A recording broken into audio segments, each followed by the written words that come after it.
আমি এসেছি Kolkata liberty cinema হলের পেছনে রামবাগান পাড়ায়, যেখানে বিবেকানন্দ পল্লী শারদীয়া দুর্গোৎসবের একটি মঞ্চ আছে। এবছর পুজোও হচ্ছে।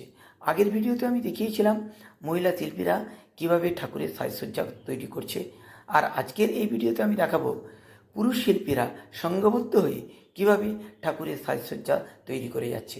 এটা তাদের সারা বছরেরই কাজ। এসো তাদের সাথে একটু কথা বলে নিই এবং জেনে নিই বিস্তারিত বিষয়। এখানে কয়েকজন শিল্পী কাজ করছেন, এসো তাদের সাথে একটু কথা বলে নিই। দাদা এইগুলো কি বানাচ্ছেন? লাইট বানানো হবে। এইগুলো কি বাঁশের কাজ?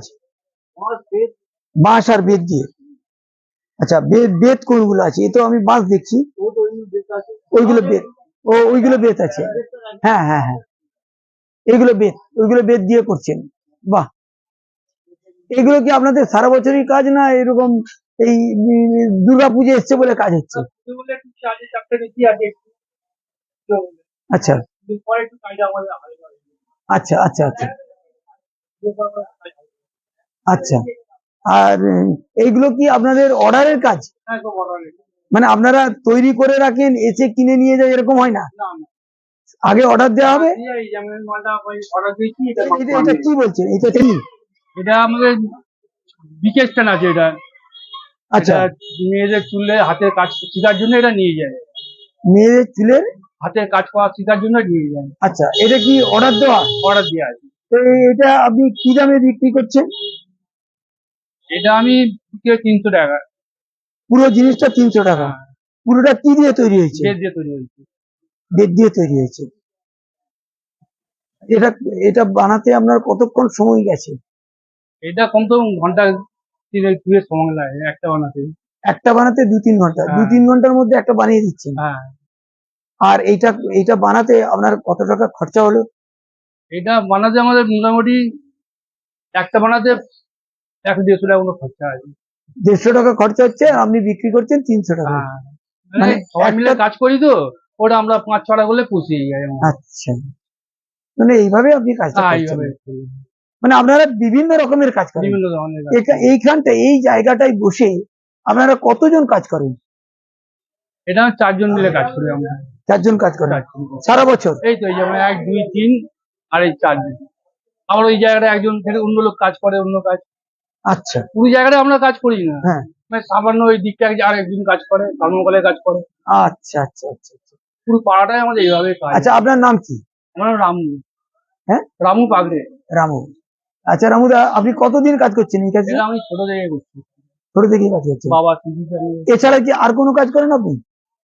আর যখন যেরকম অর্ডার পাই তখন সেরকম কাজ করি। যেমন এই একটা মাল বানিয়েছি। আচ্ছা, মানে যেমন আচ্ছা যেমন হাতের কাজ আচ্ছা, পাই তো। আমার একটা জানতে ইচ্ছা করে, ধরুন আপনাকে যদি একটা ডিজাইন এঁকে কেউ দিয়ে দেয়, হ্যাঁ, আপনি ডিজাইন থেকেই কাজটাকে তৈরি করে দেবেন? তৈরি করি। এই যেমন ছবিটা দেখা, ফোনে ছবিগুলো দেখা। মানে হ্যাঁ, মানে হ্যাঁ। আপনাদের না কোনো ইয়ে নেই, যে শিখতে অসুবিধা হবে নেই। এই না ব্যাপার না নেই, না না। মানে যা অর্ডার যা দেবে আপনি তাই বানিয়ে দেবেন? বানিয়ে দেবে। মানে অদ্ভুত তো হাতের কাজ আমার দেখছি। সব মাথার মধ্যে আমাদের সব কাজ আছে আমাদের। মানে এটা খুব ভালো লাগে আমার। যেমন পড়ালেখা শিক্ষা একটা, যেমন ওদের এটাও একটা আমাদের শিক্ষা। হ্যাঁ, না না, হাতের হাতে। এটা তো কম শিক্ষা নয়, এটা তো বিরাট শিক্ষা। হ্যাঁ। আমাকে যদি 1 বছর প্র্যাকটিস করেন আমি পারবো না। না, এটা আমরা বংশ ছোট থেকে পরম্পরায় আপনারা পড়াশোনা পেয়েছেন। যেমন ছোটবেলা আমরা স্বামীনারায়ণের কাজে আহমেদাবাদে চলে গেছিলাম। আমাদের জলকনন সমিতি একটা বড় সংস্থা আছে, এখানে আমাদের কাজে দিয়ে দিল। আচ্ছা আমাদের মেন ছিল পান্ডালাল মানিক, আচ্ছা তার ছিল হচ্ছে পিঙ্কাল মানিক। তাই এখন আমাদের গুজরাটে আছে। আচ্ছা। সে বড় কাজ করে, বিভিন্ন ধরনের কাজ করে। এই রাস্তাটার নাম কি? এটার নাম হচ্ছে রামবাগান। রামবাগান? হ্যাঁ। আচ্ছা, আর বিবেকানন্দ পল্লী বলে আমাদের এই জায়গাটার নাম আছে। বিবেকানন্দ পল্লী। বিবেকানন্দ পল্লী। আর এটা হচ্ছে লিবার্টি সিনেমা হলের পেছনের দিকে, পেছন দিকটা। পেছনের দিকে বিবেকানন্দ পল্লী, রামবাগান। যাক, খুব ভালো আমাদের লাগলো। মহাপ্রভু জগৎবন্ধুর এখানে খুব নাম আছে। হুম। মহাপ্রভু জগৎবন্ধু। অ্যাকচুয়ালি যেটা আমি শুনেছি, রামকৃষ্ণ মিশনই তো আপনাদের এই হ্যাঁ, সেই, হ্যাঁ। বিস্তীর্ণ বস্তিগুলোকে ভেঙে দিয়ে হ্যাঁ, মাল্টি স্টোরেজ বিল্ডিং করে দিল এবং সুষ্ঠুভাবে সবাইকে কিন্তু ঘর দিল। এই নিয়ে কোনো অশান্তি না, হয়েছে না, বলে না। আমার জানা নেই। না, এবার আপনারা আরো ডিটেলস বলতে পারবেন। হ্যাঁ, সে কোনো অসুবিধা এটা আমি শুনেছিলাম প্রত্যেকেই তার ঘর অনুযায়ী ঘর পেয়ে গেছে হ্যাঁ, এবং সবাই খুশি। সবাই খুশি, হ্যাঁ। একটা সবাই- পরিষ্কার এই বস্তি তো আমি দেখিনি যদিও, হুম, শুনেছি খুব বস্তি হলে যা হয় আর কি, হ্যাঁ, সে হ্যাঁ, কিন্তু এখন তো একদম অনেক পরিষ্কার পাল্টে, পরিচ্ছন্ন অনেক পাল্টে। বিল্ডিং হয়ে গেছে। হ্যাঁ, একটা সুন্দর পরিবেশ হয়েছে যেটা আগে ছিল না। হ্যাঁ, না, এবং তাহলেও এই বিল্ডিং কতদিন হয়েছে? আমার তো মনে হয় 30 বছর আগে, আরো বেশি, 35-40 বছর কাছাকাছি হতে যাচ্ছে। 40 বছরের কাছাকাছি আগে এই জায়গাটা ডেভেলপ হয়েছে। ডেভেলপ হয়ে যায়। যাক, ঠিক আছে দাদা, খুব ভালো লাগলো। এখানে আর একজন শিল্পী কাজ করছেন, দেখি উনি কি করছেন। দাদা, এটাও কি অর্ডারের? এটা এখন কি বেত দিয়ে বোনা হচ্ছে? বাঁশ আর বেত দিয়ে এটা বোনা হচ্ছে।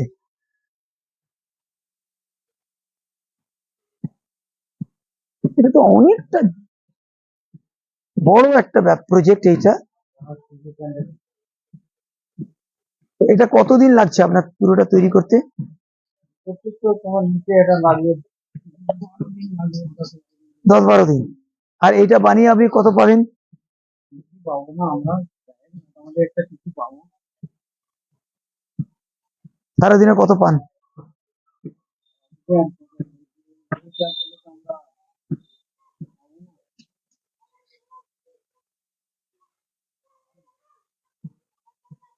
হাজার খানেক টাকা হয় সারাদিনে? হ্যাঁ, বাজার প্রচুর খারাপ এখন।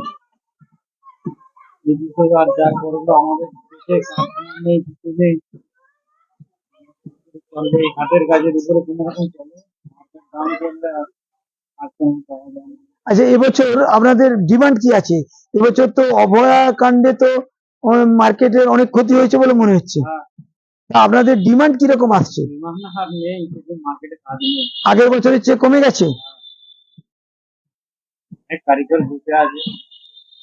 মানে আপনি আপনি কি বলছেন, তাহলে এই অভয়া কাণ্ডটাই কি আপনাদের কাজের অনেক ক্ষতি করে দিয়েছে?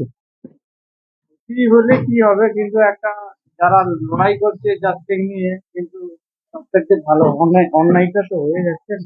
সেটাই, সেটা সেটা তো পলিটিক্যাল ব্যাপার একটা চলে গেল। ওই পলিটিক্যাল ব্যাপারের দিকে না গিয়েই বলছি যে আপনাদের কাজে কি আগের বছরে যে ডিমান্ড ছিল, ক্রেজ ছিল, সেই ক্রেজ কি এখন আছে?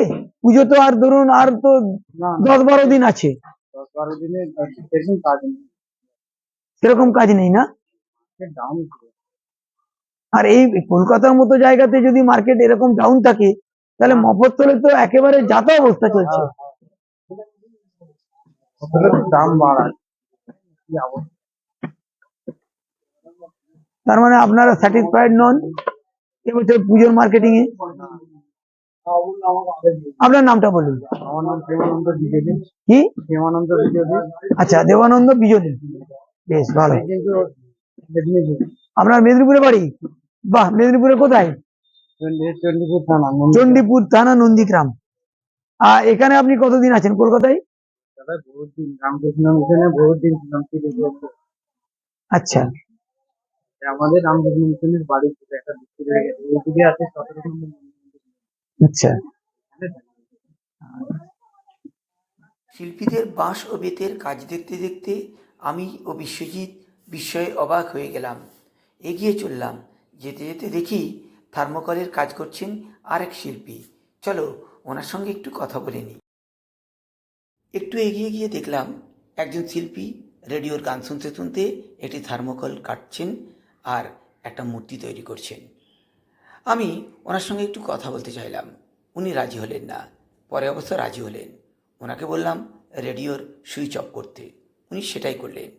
ওনার সঙ্গে কথা বলে জানতে পারলাম উনি সারা বছরই এই থার্মোকলের কাজ করেন।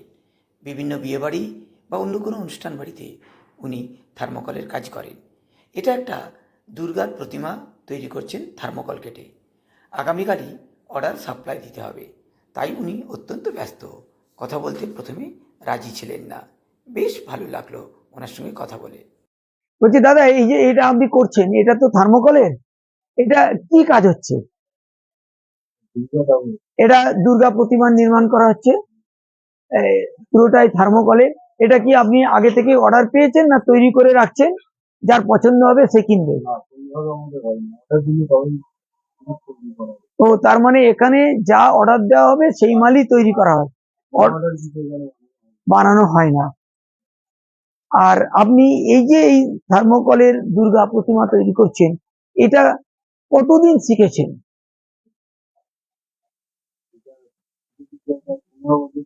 15 বছর। মানে আপনি এটা কার কাছ থেকে শিখেছেন? বাড়ির কি কেউ এটা করতেন? কাকা, আচ্ছা, কাকা জ্যাঠা বাবার কাছ থেকে এই কাজটা শিখেছেন।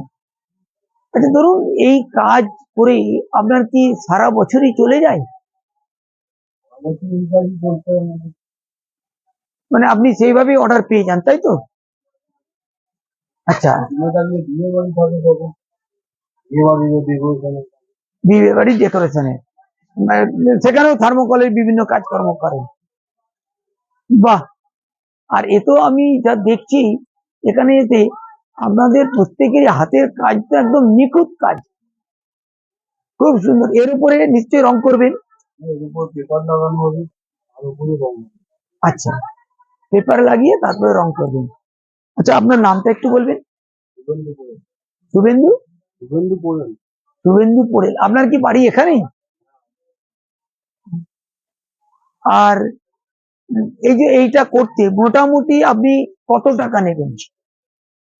মোটামুটি আরো বিভিন্ন জিনিস আছে, হ্যাঁ, 10-12 হাজার টাকা। 10-12 হাজার। এই হলো শিল্পীদের জীবনের একটি ঝলক। আশা করি ভিডিওটা তোমাদের ভালো লেগেছে। আজকে এখানে রাখলাম, দেখা হবে পরের ভিডিও।